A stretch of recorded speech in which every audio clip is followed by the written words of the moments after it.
This week, I'm trimming an angular bottle form, which has a small ledge thrown in the rim that'll hopefully accentuate the glaze, but more on that later. Like when trimming most of my work, I attach it to the wheel head by first brushing some slip onto the metal around where the edge of the base will be.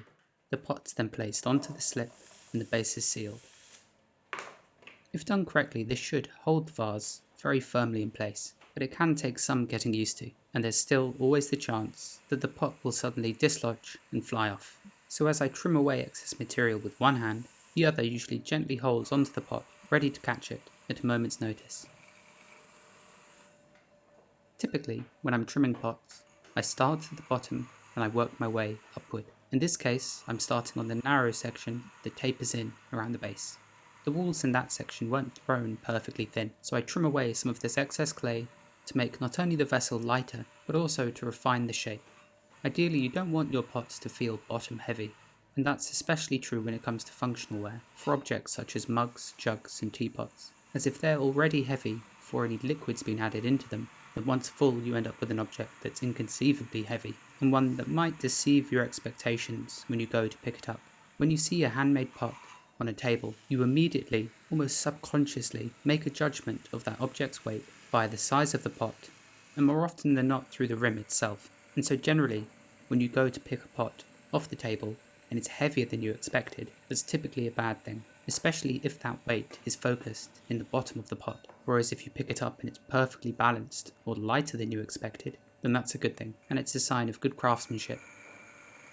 Of course, it isn't always that important, and sometimes you might make a pot you love that's just a little bit on the heavy side, and I think that's totally fine. And in some cases, if you're making particularly narrow cylindrical vases, a bit of excess weight in the bottom may actually help the pot stand up, or rather they might be a bit more difficult to knock over. Back to this vase though, even though it does have a relatively narrow base, it's still quite a stable shape, so I'm trimming it to be as light as possible, as the glazes that I will end up using need to be coated on quite thickly, and that's really another reason why I trim my pots to be quite thin, as I want them to be able to take on a thick layer of glaze and still end up not too heavy. I threw this portion of the neck with a bit too much of a curve for my liking, so I'm trimming it to be much straighter so it's more akin to the rest of the pot and my work in general. As I trim this part of the pot and make this neck portion of the vessel more narrow, it means I constantly need to readjust and trim the wall below so the two walls come to a conclusion in the right spot. And really I'm trying to trim the wall of this section so it mirrors the incline of the wall beneath it. And this tiny sharp tungsten carbide tool is so useful for tasks like this. It melts through the clay like butter, even with the lightest touch.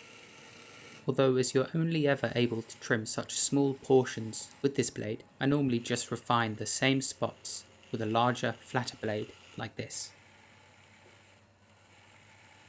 After I've trimmed these areas with the tungsten carbide tools, I then burnish over them with a larger metal kidney with a larger flat edge, which just helps to unify the surface.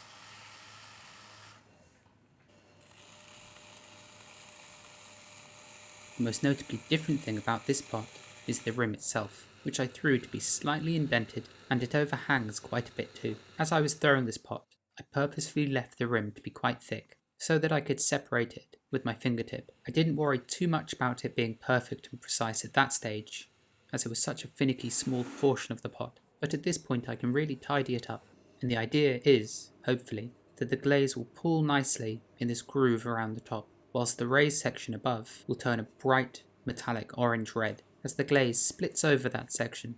It's a small detail really, but if it works, it's one I want to try incorporating into more of my pots, be it bowls, teapots or lidded jars. It's now time to remove the pot from the wheel, and to do this, I just run the tip of this metal blade underneath the base, catching it in my left hand. I'll then be flipping the pot upside down so the rim rests on the wheel head with the base of the pot poking upwards, and so no bits of clay embed themselves back into the rim I've just carefully finished. I thoroughly clean the wheel head before flipping it over, and as this bottle is sitting on such a thin raised line, I'll first position it by lifting it and placing it down until it spins more or less in the very centre of the wheel. And then I'll give it a few very gentle taps just to nudge the vessel to exactly where I want it to be. I then gently press 3 lumps of soft clay around the rim of the vase, which helps to hold it in place, although I was careful not to press it down too firmly, as these bits of clay could easily deform the overhanging rim. Next, I place a spinner onto the base, through which I can apply downward pressure, which helps the pot stay firmly pinned down. A small correction is made to this outer portion, and then once again the area I've trimmed is burnished over, and then I can begin work on the actual base of the pot. I start by trimming this beveled edge around the circumference. This helps the pot to appear as if it's floating just above whatever surface it's placed upon, which visually makes it appear less heavy, and I suppose physically too, as it does remove a little bit of weight from the base. Once this beveled edge has been trimmed, I turn the actual base of the pot, removing the wiring off marks left over from the throwing stage, and generally just making it as neat as the rest of the pot. I then burnish over this section with the flat portion of a metal kidney, not the edge itself, but the very flat and smooth area just behind it. Then, finally, it's stamped with my maker's mark. But that's not the pot quite finished yet. As I was trimming the base, I saw a few sections which needed correcting, such as the neck of the vase, which just needed to be straightened just a tiny bit more. And then, as the pot was resting on its rim, I just burnished all these top edges with my fingertips, just to make sure it was all slightly smoothed over and pristine. And just for good measure, I also checked the base one last time, and I ran the smooth edge of a metal kidney over small areas that had been slightly indented on the base. And that's the pot finished.